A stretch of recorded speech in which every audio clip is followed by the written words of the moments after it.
অনেকেই প্রশ্ন করে থাকেন যে কত বছর বয়স হলে সেক্স নষ্ট হয়ে যায়। অনেক পুরুষও বলে থাকে, মেয়েরাও বলে থাকে। দেশের এবং প্রবাসের ভাই বোনদের প্রতি সালাম। আসসালামু আলাইকুম। আমি প্রভাষক ডাক্তার রিক্তা পারভিন, হোমিওপ্যাথি এবং আয়ুর্বেদিক চিকিৎসক। চেম্বার সেবা হোমিও কমপ্লেক্স অ্যান্ড সেবা ডিজিটাল ল্যাব, উপজেলা মডেল মসজিদের পূর্ব পাশে, শিমুলিয়া, মাগুরা। অনেকেই প্রশ্ন করে থাকেন যে কত বছর বয়স হলে সেক্স নষ্ট হয়ে যায়। অনেক পুরুষও বলে থাকে, মেয়েরাও বলে থাকে। আবার অনেকে বলে থাকেন যে বয়স হয়েছে তো এই জন্য সেক্স নষ্ট হয়ে গেছে। এটা আর ঠিক হবে না। মানে 40-45 বছরের বয়সের পুরুষও কিন্তু এরকমই বলে থাকে যে চিকিৎসা নিয়ে কিছু হবে না, বয়স হয়েছে তো এখন। তো এখন তাদের কাছে আমার প্রশ্ন যে আপনি দেখবেন আপনার আশেপাশে অথবা আপনার বংশধর অথবা আপনার পরিচিত কেউ, কোনো পুরুষ 70-80-90 বছর বয়সেও যে কোনো কারণেই হোক সে কিন্তু বিয়ে করছে, তার বাচ্চা কাচ্চা হচ্ছে, বাচ্চা রেখে, ছোট বাচ্চা রেখেও সে মারা যাচ্ছে। তাহলে তার সেক্স যদি না থাকতো তাহলে সে সহবাস কি করে করতো, বাচ্চা কি করে হতো? এটা আপনাদের কাছে প্রশ্ন। তো আসলেই আমার অভিজ্ঞতার জীবনে, আমার ডাক্তারি অভিজ্ঞতায় আমি যতটুকু দেখতে পেরেছি, আমি যতটুকু বুঝতে পেরেছি যে আসলে সেক্স কখনো নষ্ট হয় না, এটা মৃত্যুর আগ পর্যন্ত ভালো থাকে। আর এই যে ভালো থাকে, এই ভালো থাকাটা সম্পূর্ণই নির্ভর করে শারীরিক এবং মানসিক পরিস্থিতির উপর। আপনার শরীর কেমন আছে, আপনার মানসিক অবস্থা কেমন আছে তার উপর নির্ভর করে। কারণ সেক্স বিষয়টা একটা রিল্যাক্সের বিষয়, একটা সুখের বিষয়। আপনার শরীরে, আপনার মনে যদি সুখ না থাকে তাহলে সেক্স কেন? কোনো কিছুই আপনার ভাল লাগবে না, সব দৌড় দিয়ে পালাবে। তা বিষয়টা নির্ভর করে মনের উপরে এবং শরীরের উপরে। নর্মালি পুরুষের সেক্স হরমোন, পুরুষের একটা সেক্স হরমোন আছে, সবাই হয়তো জানেন, সেটা হলো টেস্টোস্টেরন হরমোন। এটা একটা ইঞ্জিনের মতো, পুরুষের সেক্সুয়াল লাইফের একটা ইঞ্জিন এটাকে আমি মনে করি। কারণ একটা গাড়ি যেমন ইঞ্জিন ছাড়া চলে না, গাড়িটা কিছুদিন ব্যবহার করবেন, ক্ষয় হবে, একটা সময় কিন্তু সেই ইঞ্জিন সার্ভিসিং করতে হয়, এরপরে মাঝে মাঝে করতে হয়। তা পুরুষের সেক্সুয়াল লাইফটাও চলে একটা ইঞ্জিনের সাহায্যে, সেটা হলো টেস্টোস্টেরন হরমোন। এই হরমোন যৌবনের শুরু থেকে কিছু অনিয়ম, যেমন হস্তমৈথুন, বিছানায় ঘর্ষণ, স্বপ্নদোষ ইত্যাদি বিভিন্ন কারণ, এবং 25-এর পরে একটা ছেলে সাধারণত বিয়ে করে, পড়াশুনো কমপ্লিট কি তখন যে কাজই করুক না কেন, তখন সে অ্যাডাল্ট হয়ে বিয়ে করে, সংসার করে, বাচ্চা কাচ্চা হয়। তখন তার উপরে ব্যবসা বাণিজ্য, চাকরির একটা টেনশন চলে আসে।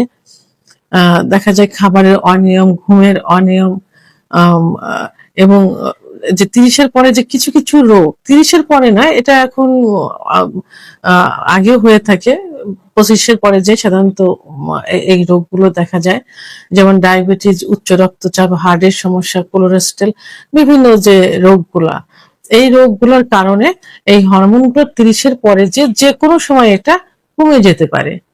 তখন সেই সঠিক চিকিৎসা পাইলে, সেই সার্ভিসিংটা যদি সঠিক মতো দেওয়া হয়, তাহলে কিন্তু আবার পূর্বের অবস্থায় ফিরে আসে।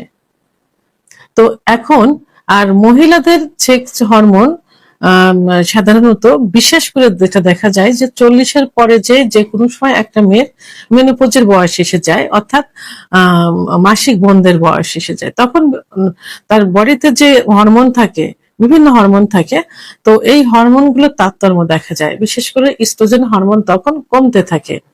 তো এই সাধারণত মেনোপজ হলে 45-50-এর পরে যে তাদের এই সেক্স হরমোনটা কমতে থাকে, তখন এর সঠিক কিছু নিয়ম কানুন মেনে চললে কিন্তু এই হরমোনটার ব্যালেন্স কিন্তু চলে আসে। তো এখন পুরুষ মহিলা উভয়ের যদি ডায়াবেটিস এবং উচ্চ রক্তচাপ কন্ট্রোলে না থাকে এবং হার্টের সমস্যা যদি থাকে, তাহলে কিন্তু তাদের সেক্স নষ্ট হয়ে যাবে, সেক্স হরমোনটা কমতে থাকবে বা কমে যাবে একটা সময়। তো তখন মেন হলো যে এখানে লাইফ স্টাইলটা যদি ঠিক থাকে, সঠিক মতো থাকে, তার ডায়াবেটিস, উচ্চ রক্তচাপ থাকে যদি নিয়মিত কন্ট্রোলে থাকে, কিডনিতে কোনো সমস্যা না থাকে, এবং সে যদি ঠিক মতো ঘুমোয়, ঠিক মতো কিছু খাবার আছে খাবারগুলো খায়, রিল্যাক্স করে, তাহলে কিন্তু এইটা আর কোনোদিনও নষ্ট হবে না বা হয় না। যেমন মহিলাদের যে খাবারগুলো আছে, তারা যেমন ফুলকপি, ব্রোকলি, রসুন, এখন মেয়েদের ক্ষেত্রে যে খাবারগুলো বললাম, সেই খাবারগুলো যদি নিয়মিত খেয়ে যায়, অর্থাৎ সিজনালি শাকসবজিগুলো, কিছু ফলমূল, এগুলো যদি নিয়মিত খেয়ে যায়, বিশেষ করে মানসিক রিল্যাক্সে যদি থাকে। অনেকে দেখা যায় যে তার পার্টনার অ্যাবসেন্ট হয়ে গেছে বা মারা গেছেন, তো অনেক দুশ্চিন্তায় থাকে। এই দুশ্চিন্তায় থাকলে কিন্তু তার সেক্সুয়াল দিক থেকে আস্তে আস্তে কিন্তু দুর্বল হয়ে যাবে। তখন এই ফ্যামিলি, তার যে ফ্যামিলি ম্যান যারা থাকে, তার বাচ্চা কাচ্চা যারা থাকে, তাদের নিয়ে যে সুখে স্বাচ্ছন্দ্যে থাকে, রিল্যাক্সে থাকে, অথবা দ্বিতীয় অপশনে যদি কোনো কিছু করার অপশন থাকে, করে থাকে, রিল্যাক্সে থাকলে, তাহলে কিন্তু এটা কখনোই নষ্ট হয় না। পুরুষদের ক্ষেত্রেও একই অবস্থা, তারা যদি রিল্যাক্সে থাকে, ঠিক মতো ঘুমোয়, মানে সময় মতো, বিশেষ করে পুরুষদের সেক্স হরমোন কিন্তু তৈরি হয় রাত 12টা থেকে রাত 4টা পর্যন্ত, অর্থাৎ ভোর 4টা পর্যন্ত।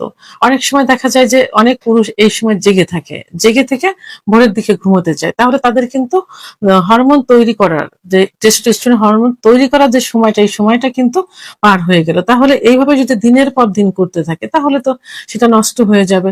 এই জন্য নির্দিষ্ট সময় ঘুমোতে হবে। আর মেয়েদের সেক্স হরমোনটা কিন্তু তৈরি হয় রাত 8টা থেকে 12টা পর্যন্ত। তো মেয়েদেরও সেদিকে খেয়াল রাখতে হবে। তো সাধারণত নিউ ইয়র্কের অনেক গবেষণায় দেখা গেছে যে 60 বছরের পরেও কিন্তু অনেক পুরুষ মহিলার সেক্স কিন্তু ভালো আছে, মানে আরো বেশি ভালো থাকে। মানে মেডিকেল সায়েন্সের গবেষণায় দেখা গেছে যে 60 বছরের পরে যেও তাদের সেক্স আরো বেশি হতে থাকে। তাহলে তাদের লাইফ স্টাইল, তারা কিন্তু রিল্যাক্সে থাকে।